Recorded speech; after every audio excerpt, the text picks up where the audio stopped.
Bonjour et bienvenue. Merci de nous retrouver pour un super essai de nouveautés 2022, voire 2023. Pourquoi? Eh bien parce qu'on a ici la Harley Davidson Nightster 975. Et oui, vous aviez eu droit à la Panamerica 1250. Loïc avait déjà essayé la Sportster S, donc issue du fameux 1250. Désormais, on a une 975. 975 qu'on verra bientôt également en Panamerica ou avec un autre nom. Enfin, ça, c'est une rumeur, hein, c'est pas encore sûr, mais on y arrive. Et donc, c'est la toute nouvelle Sportster, enfin. Après sa disparition avec Euro 4, on s'est dit une petite larme, plus de Sportster chez Harley. Le Sportster qui nous a quittés était sous la barre des 10 000 euros. Là, c'est pas exactement le cas, on en reparlera tout à l'heure. Mais elle est pas chère, 15 000. 15 190, c'est un prix d'ami. Pour une Harley, c'est la moins chère des Harley. Tu vois. Par contre, on peut la brider à deux. Ah, c'est bien une moto pour jeunes permis. Oui, enfin, il faudra qu'ils se fassent financer par leur père, ou il faudra que ce soit des vieux jeunes permis. Oui, mais il y a des permis finissants, on a appris le terme dernièrement. C'est-à-dire qu'il y a des motos qui sont bien pour les débutants, puis pour les finissants, ceux qui sont un peu plus âgés, qui ont envie d'une moto un peu plus cool, qui s'en moquent du bruit. Parce que c'est une Harley vraiment nouvelle génération quand même. Hein. Oui, mais elle n'est pas cool du tout, au fait. C'est méchant comme machine. 90 chevaux. 90 chevaux, 90 chevaux peut-être, mais la zone rouge, elle est à plus de 9000 tours. Tu as 95 Nm de couple. Ça reste quand même une base qui est ultra technique. C'est un V2 avec un balancier d'équilibrage, refroidi par eau, doubleur Bracam, distribution variable. Donc voilà, c'est un bloc qui est ultra moderne. Ouais, enfin, tu es en train de me dire que c'est plus une Harley en fait. C'est une japonaise? Non, c'est pas une japonaise. Alors c'est. Ouais, mais attends, je l'ai prise moi cette moto et moi je me rappelle des potato. C'était quand même ça, c'est ça une vraie Harley. Là, franchement, mais ça y est encore. T'as encore le potato. Je ne sais pas si tu as regardé, mais quand tu la démarres, les mecs de chez Harley sont super malins. Ils ont programmé des ratés dans l'injection sur le régime de ralenti. Et le régime du ralenti, il oscille entre 1300 tours et presque 2000. C'est Sioux, ça. C'est ça. Enfin, elle accepte tous les régimes. On est sur le 6e et dernier rapport à 1500 tours. J'ai jamais vu une Harley à 1500 tours minute sur le dernier rapport. Non, non. Ou alors dès que tu mets un millimètre sur la poignée de gaz, tu vas avoir une bielle qui va sortir du bloc moteur. Donc non, ça c'est pas une grande nouveauté. C'est ce bloc-là est comme ça. La Panamerica elle est comme ça. Le Sportster S aussi. Donc c'est l'architecture du bloc moderne. Et ce moteur, sincèrement, il est génial. Tu peux dire ce que tu veux. C'est vrai que par rapport à un bloc HD, ça manque un peu de slip, ça manque de caractère. Mais ça marche, quoi. Ça marche et c'est utilisable dans toutes les conditions. Tu l'as dit toi-même, c'est ultra souple. Dans les régimes de transition 4000, 5000, 6005, c'est gorgé de couple et ça t'arrache les bras quand tu montes au-delà de 9000 tours, quoi. Oui, et puis même la première, en fait, parce que la première, mais tu la montes à 80 km/h, c'est juste ouf. Il accepte tous les régimes, ce moteur. Plus, alors l'échappement est comme ça. Mais le bruit qui sort de la boîte à air est vraiment très sympa. Ils ont très bien travaillé. C'est pas vraiment conforme à l'ADN Harley, mais c'est vraiment un super moteur. Par contre, la position, elle est ADN Harley. Hein. Oui, carrément. Bras tendu, au moins si tu transpires, t'es aéré. Et puis, en plus, il y a plusieurs autres guidons, donc tu peux choisir la hauteur de tes mains. On peut aussi changer la position des repose-pieds. Il y a des kits dans tous les sens. Donc, on peut se faire cette machine à sa main. Mais ce qui est bien, c'est que le châssis est ultra évident. Tu as du frein arrière, tu as du frein avant, tu n'es pas obligé de tirer comme un âne. Faut pas des bras de bûcheron pour freiner avec le frein avant. L'arrière est ultra réactif. Les suspensions sont... elles suspensionnent, tu auras toujours mal aux fesses parce que tu n'as que 2 cm de débattement à l'arrière. Mais fondamentalement, c'est une machine qui est équilibrée. Elle se balance comme une danseuse d'un angle à l'autre, c'est hyper facile. On commence à la prendre et en quelques minutes, on l'a en main. C'est assez impressionnant. On n'a pas besoin de s'habituer à la machine. Elle est hyper homogène. Je te rejoins vraiment là-dessus. Et puis... 221 kg, mais c'est l'une des plus légères Harley du marché, tout simplement. Si on oublie feu la 750. Même si tu veux la comparer par rapport à des machines d'autres marques au même prix et au même niveau de puissance, elle reste particulièrement légère, particulièrement facile. Ce qui est bien aussi, c'est que le châssis est au niveau des performances du moteur. Frein, mise sur l'angle, c'est le niveau de vibration est contenu. C'est une moto qui est ultra attachante. Mais au début, tu vois, à la fin de la première journée de présentation, j'étais pas forcément conquis par cette machine. Et après une semaine, enfin après 2-3 jours, tu mets pas une semaine à te faire une machine, mais vraiment au bout d'une semaine, je suis tombé sous le charme en fait. Et je m'y attendais pas. Fondamentalement, j'aime pas trop les customs. Mais celui-là, il me plaît. Celui-là, il me plaît beaucoup. Si je l'aime autant, c'est parce que c'est pas une Harley, en fait. La seule personne qui n'aiment pas ça, ce seront les gardiens du temple Harley, parce qu'effectivement, ils risquent de pas du tout s'y retrouver. Ouais, par contre, tous les autres, ça sera peut-être un moyen beaucoup plus facile d'accéder à une Harley par rapport au passé. D'autant plus qu'elle est bridable à deux. C'est une Harley moderne. En même temps, je ne sais pas s'ils auraient pu... Tu vois, ils continuent encore à vendre les anciennes 1083 et 1200 aux États-Unis parce qu'ils sont un peu plus souples sur les normes anti-pollution. Mais chez nous, de toute façon, c'était terminé. Ça ne peut plus exister des moteurs comme ça. Donc, il faut embrasser la philosophie des Harley de nouvelle génération. Ouais, c'est pour ça qu'ils ont appelé ce moteur-là le Révolution Max. C'est ça. Et je m'attendais à des rétros purement décoratifs, mais même les rétros sont efficaces. Et on dirait pas. Franchement, petit en bout de guidon, on se dit qu'on va voir, qu'on va afficher notre dessous de bras, mais non, on voit derrière. Bon, c'est pas l'idéal en montée de fil, hein. J'ai tapé quand même 3-4 fois, mais ils sont solides, ça je confirme, ils cassent pas tout de suite. On va passer tout de suite à la séquence embarquée pour vous donner mes impressions de conduite, et on se retrouve ensuite plus tard pour la conclusion. Qu'est-ce que ça donne guidon en main? Bah ma foi, c'est vraiment pas mal.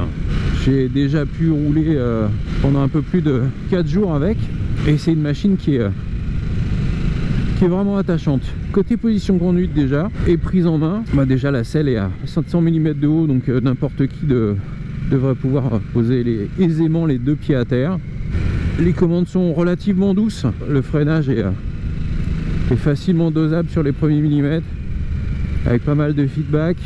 L'embrayage est ni trop dur ni trop mou, les rapports passent bien. Voilà, la boîte est les battements sont courts, les verrouillages sont assez mécaniques, c'est une boîte qui est agréable. Après bon, il y a quand même quelques petits reproches à formuler comme d'habitude. L'embrayage notamment, le levier, on va dire l'amplitude des leviers, on peut régler embrayage et frein, hein, bien évidemment, mais les réglages ont été prévus pour des Américains qui font 2,50 m. Et voilà, même au plus près, le levier d'embrayage, avec mes petites mains d'1,70 m, et ben, je les attrape avec le bout de ma dernière phalange. Au petit reproche aussi, c'est voilà, la taille du sélecteur.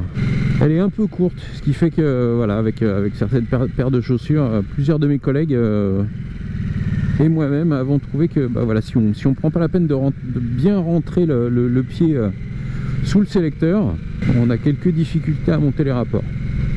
Pas un défaut qui est rédhibitoire, il suffit juste de prendre le pli, mais voilà, c'est un petit défaut à signaler. C'est une machine qui est très simple de prise en main finalement.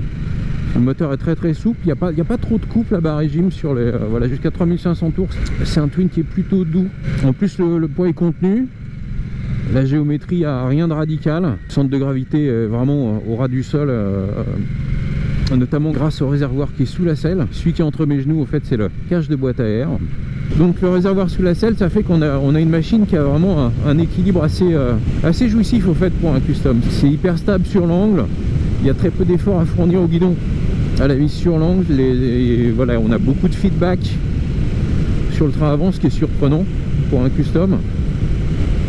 Les suspensions travaillent bien, et c'est pas typé dur, c'est pas typé ferme, c'est plutôt pas mal au fait, ça gobe plutôt bien les imperfections de la route. Après le problème du Nightster, c'est le même que celui de tous les customs, c'est-à-dire qu'à l'arrière on a très peu de débattement de suspension, donc forcément dès qu'il y a des successions de gros chocs, des nids de poule, des ralentisseurs, on en prend plein l'arrière-train.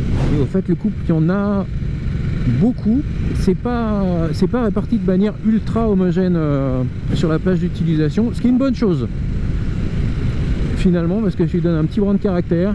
Voilà, on va dire du régime de ralenti jusqu'à 3005, c'est un moteur qui se fait oublier. Très peu de vibrations, très souple, pas trop de coupe, donc finalement parfait en ville. On a tendance à se caler sur le régime intermédiaire 3005, 4005, c'est là où il y a on va dire le gras du couple commence à être disponible et où on commence à avoir une réponse assez immédiate à l'accélérateur. Puis après on peut grimper jusqu'à la zone rouge, ça pousse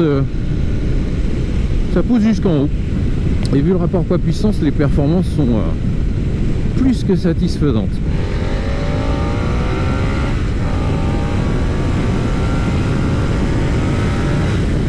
Ultra stable à haute vitesse, un moteur à deux facettes qui a son petit brin de caractère et qui peut se montrer sobre quand il veut.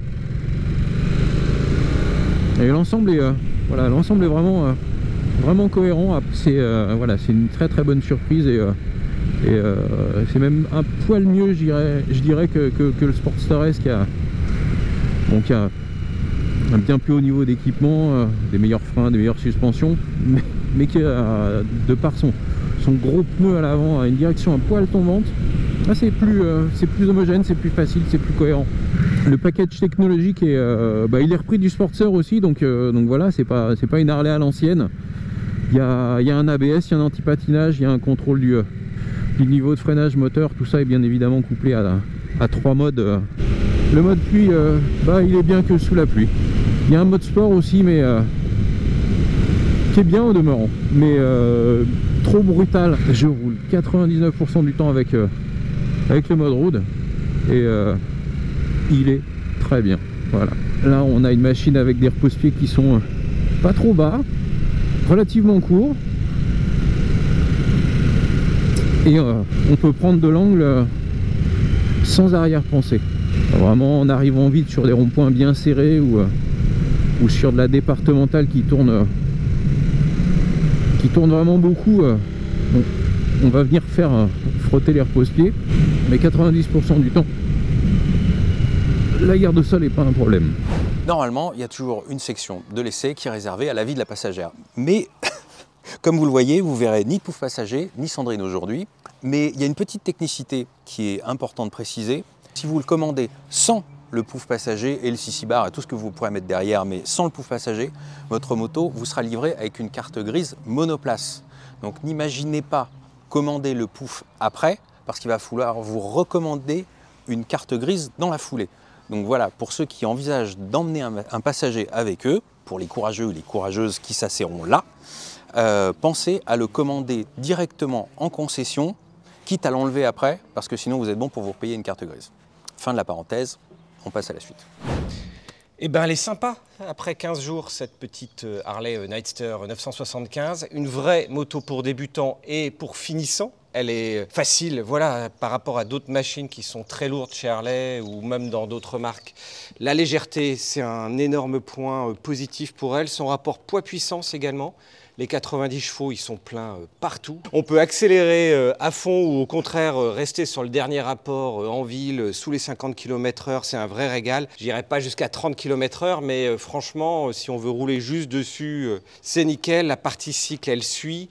Le freinage, il n'est pas extraordinaire, mais suffisant par rapport à la puissance. Donc c'est rare de dire qu'une machine est aussi homogène, légère, facile, prise en main, maniable, plutôt pour célibataires. Et puis, il y a quand même quelques petits points qui piquent un peu. Le prix en premier? Le prix en premier, quoique elle est au prix de la concurrence au fait. 15 190 €. 14 955 pour un bobber chez Triumph.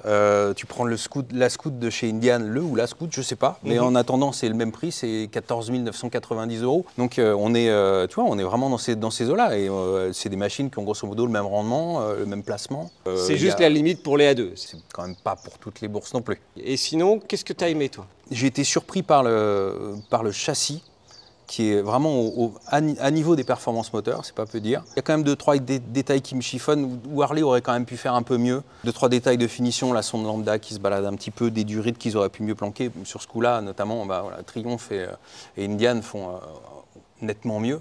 Oui, par contre, on a limite des protos ou des modèles de pré-série parce qu'elles ne sont pas encore arrivées en concession. Oui, il y avait beaucoup de disparités. Les machines n'étaient pas roudées, elles ont été assemblées à la va-vite. Mais il reste quand même quelques petits défauts, même avec une machine qui est optimisée, on va dire, ou en tout cas assemblée correctement. Tu as vu quand même que le cylindre arrière te crame l'intérieur de la jambe.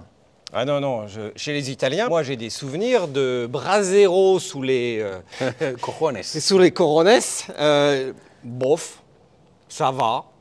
Il ne faut pas rouler trop lentement en ville trop longtemps, c'est tout. Non, c'est vrai. Mais tu peux rouler loin avec ça, c'est bon. C'est au feu rouge que c'est gênant. Tu peux rouler loin, tu peux rouler loin. Le réservoir, sous la selle, 11 litres 7. J'ai fait des consos plein. Je roule aux alentours de 4,5 litres au 100. À vitesse stabilisée sur autoroute, c'est pas mal, c'est pas mal. Tu auras mal aux fesses avant d'avoir vidé le réservoir. En mixte, tu es plutôt à un poil en dessous de 5 litres 5, on va dire. 5 litres 5, 5 litres 6. Et puis après, si tu roules comme un idiot, ce sera 7 litres 5, voire éventuellement plus, puisque moi, j'ai réussi à grimper jusqu'à 7 litres 5, mais je tenais à ma vie. Ouais, ça te fait 200 km d'autonomie, ce qui est tout à fait raisonnable pour un Sportster. Ouais, on se souvient de Sportster qu'il fallait amener à la pompe beaucoup plus rapidement que ça dans le passé. Effectivement. J'allais oublier, et quand même très très important, si quelqu'un m'écoute chez Harley-Davidson, il y a 3 modes de conduite, un pour la pluie, un mode road normal et un mode sport, qui chacun influe sur la cartographie, le niveau d'intervention de l'ABS, l'anti-patinage et le niveau de frein moteur. Le mode S ne sert à rien parce qu'il est beaucoup trop brutal à la réouverture des gaz. Et c'est dommage parce que ça lui donne un petit supplément d'âme ou de peps, tu l'appelles comme tu veux, mais uniquement parce qu'à la réouverture, tu as vraiment un à-coup assez brutal.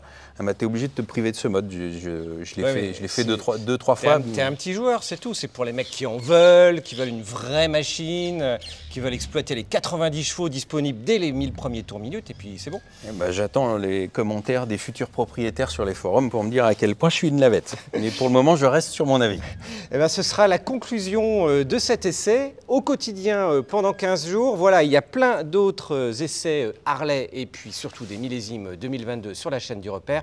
Si vous découvrez la chaîne aujourd'hui, on vous invite à cliquer en bas à droite pour vous abonner. Et puis on vous dit surtout à très vite pour un nouvel essai avec Loïc, avec moi, avec Sandrine. Et puis d'ici la prochaine fois, à bientôt. Ciao.